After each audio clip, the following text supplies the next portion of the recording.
और अनया जंगल की गहराई में धीरे धीरे आगे बढ़ रहे थे। पेड़ों के बीच रोशनी कम होती जा रही थी। जैसे जैसे वे आगे बढ़ते, जंगल और ज्यादा जीवित लगने लगता। अनया ने धीमी आवाज में कहा, यह इलाका भेड़िया दल के बाहर है, लेकिन सुरक्षित नहीं। ध्रुव ने चारों तरफ नजर घुमाई। उसकी चाल हल्की थी, पैर जमीन को छूते नहीं लग रहे थे। सुरक्षित जगहें अक्सर सबसे ज्यादा खतरनाक होती हैं। अनया ने उसे देखा। तुम डरते नहीं? ध्रुव के होठों पर हल्की मुस्कान आई। डरता हूं। फिर उसने जंगल की ओर देखा। बस डर को आगे नहीं चलाने देता। तभी झाड़ियों में हलचल। एक नहीं कई। ध्रुव रुक गया। उसने अनया को पीछे रहने का इशारा किया। हवा में एक अजीब सी गंध फैल गई, खून और नमी की। अगले ही पल झाड़ियों से 3 जानवर निकले। आंखें लाल, दांत टेढ़े, शरीर पर काले निशान। Shadow beasts, low level, unstable. अनया की सांस तेज हो गई। ये साधारण बीस्ट्स नहीं है। ध्रुव ने तलवार नहीं निकाली। उसने केवल मुट्ठी कसी। उसके नसों में शक्ति तेजी से बही। कोई चमक नहीं, कोई दिव्य रोशनी नहीं, सिर्फ शरीर की ताकत। पहला बीस्ट झपटा। ध्रुव साइड में हटा और ऑक्टेन ब्लास्ट। धम हवा फटी। बीस्ट सीधा पेड़ से टकराया। दूसरा पीछे से आया। ध्रुव ने जमीन पर हाथ रखा और शरीर को घुमाया। एक सटीक वार। तीसरा भागने लगा। ध्रुव रुका नहीं। एक छलांग और एक छोटा नियंत्रित प्रहार। सब शांत। जंगल ने फिर से सांस ली। अनया ने हैरानी से देखा। तुमने तलवार क्यों नहीं निकाली? ध्रुव ने हाथ झाड़े। जरूरत नहीं थी। वो आगे बढ़ा और मरे हुए बीस्ट्स के पास घुटने टेक दिए। कुछ पल बाद उसके हाथ में एक हल्का सा पत्थर चमका। नॉर्मल आत्मिक पत्थर। फिर दूसरा।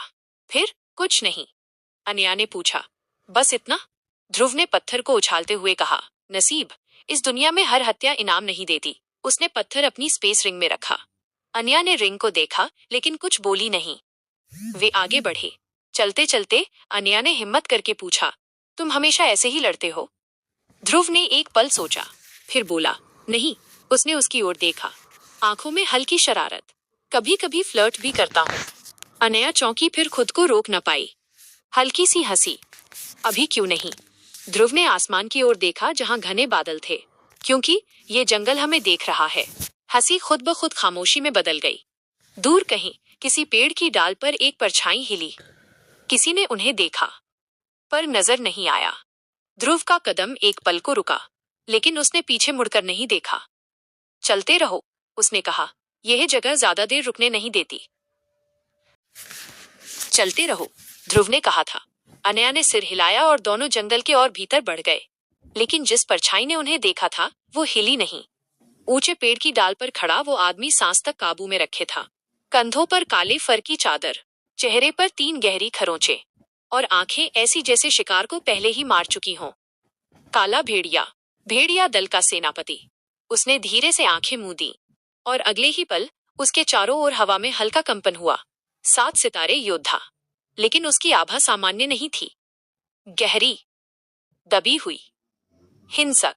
तो यही है, उसने मन ही मन कहा, वो लड़का जिसने छोटे भेड़िए को अपमानित किया। उसके होंठ हल्के से हिले। नहीं, ये अपमान मैं खुद साफ करूंगा। ध्रुव अचानक रुका।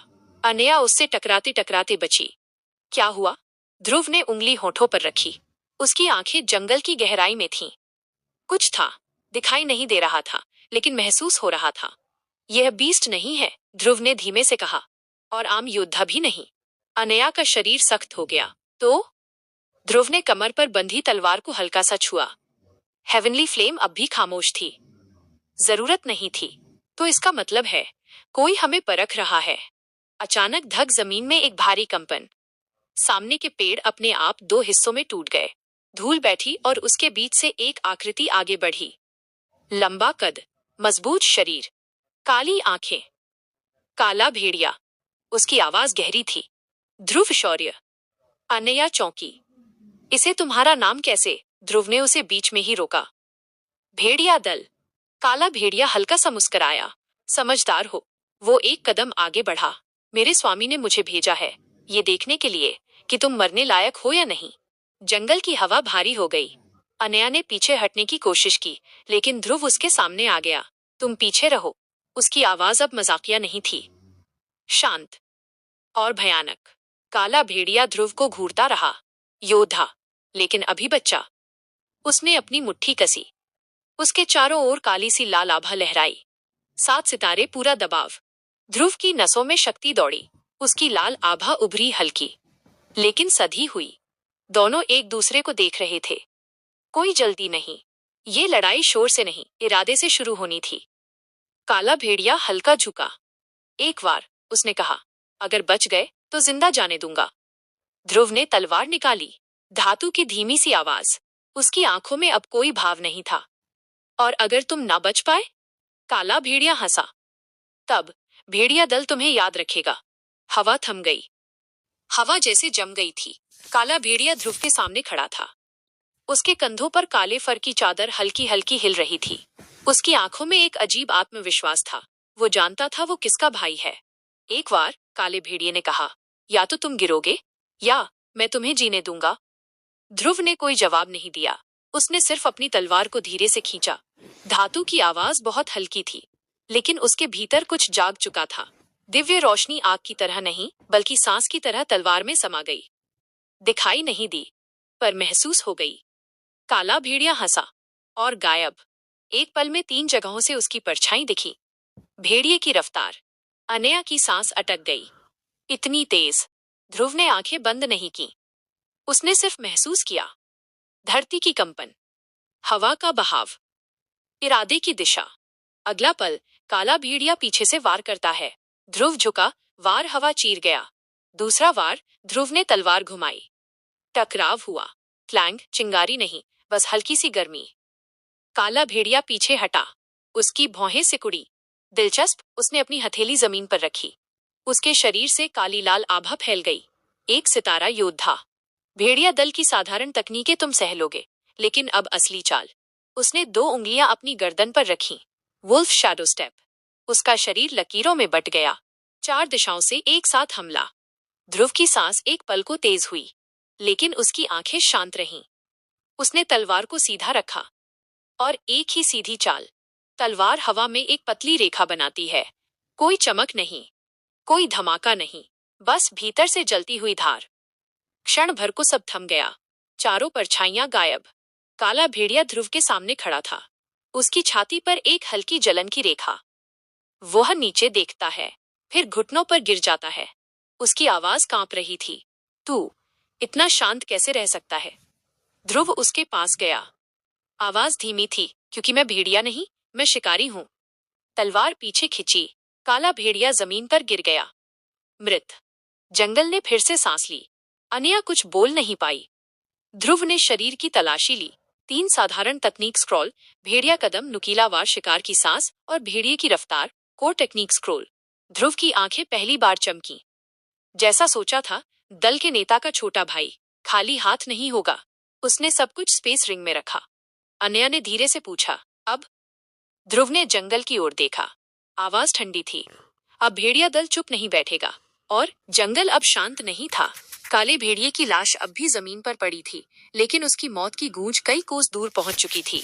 ध्रुव ने स्पेस रिंग को बंद किया। उसकी नजर अनया पर पड़ी। डर लगी?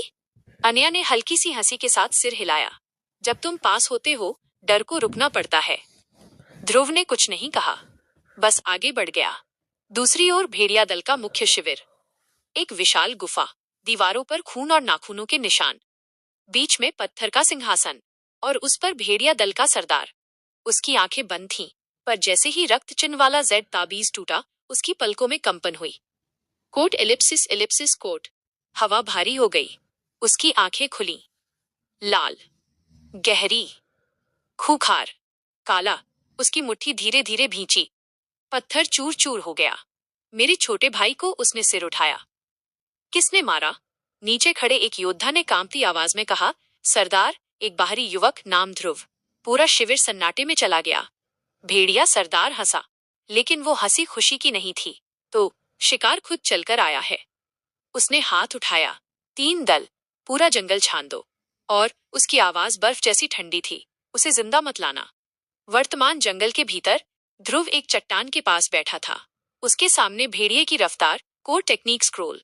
उसने गहरी सांस ली। तेज होना काफी नहीं, शरीर को उस रफ्तार को सहना भी आना चाहिए। उसने स्क्रोल खोला। जैसे ही शब्दों ने दिमाग में प्रवेश किया, उसकी नसों में जलन दौड़ गई। अन्या घबरा गई। ध्रुव, ध्रुव ने हाथ उठाकर उसे रोका।